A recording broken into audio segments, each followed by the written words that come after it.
वय झालं पण सोयीनं आलेला अधिकारी म्हणजे सिल्लोड येथील गट विकास अधिकारी रत्नाकर पगार, मुजोर आणि निगरगठ्ठ अधिकारी म्हणजे रत्नाकर पगार.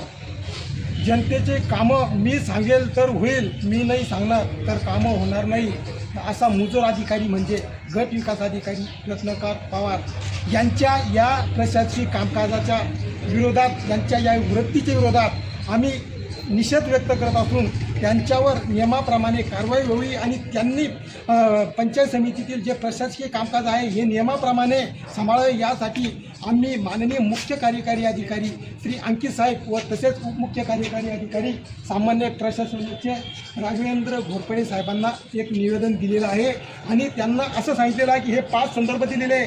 या 5 संदर्भापैकी त्याच्यामध्ये काही शासन निर्णय, काही विभागीय आयुक्ताचे आदेश आहे, काही वरिष्ठाचे आदेश आहे. हे आदेश पगार साहेब अजिबात पाळत नाही.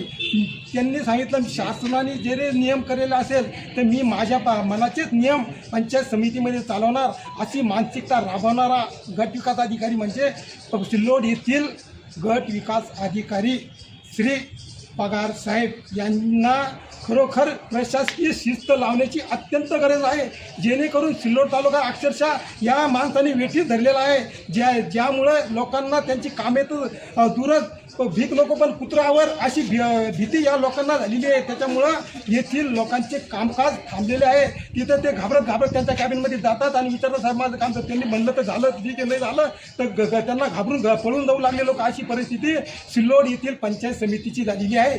ह्या गट विकास अधिकाऱ्यावर नियमाप्रमाणे कारवाई करा, अन्यथा त्यांना कमीत कमी प्रशासकीय कामकाज सांभाळण्याची शिस्त माननीय मुख्य कार्यकारी अधिकारी व तसेच उपमुख्य कार्यकारी अधिकारी यांनी लावावी अशी विनंती मी लेखी निवेदनाद्वारे आज जिल्हा परिषद प्रशासनाकडे केलेली आहे. धन्यवाद.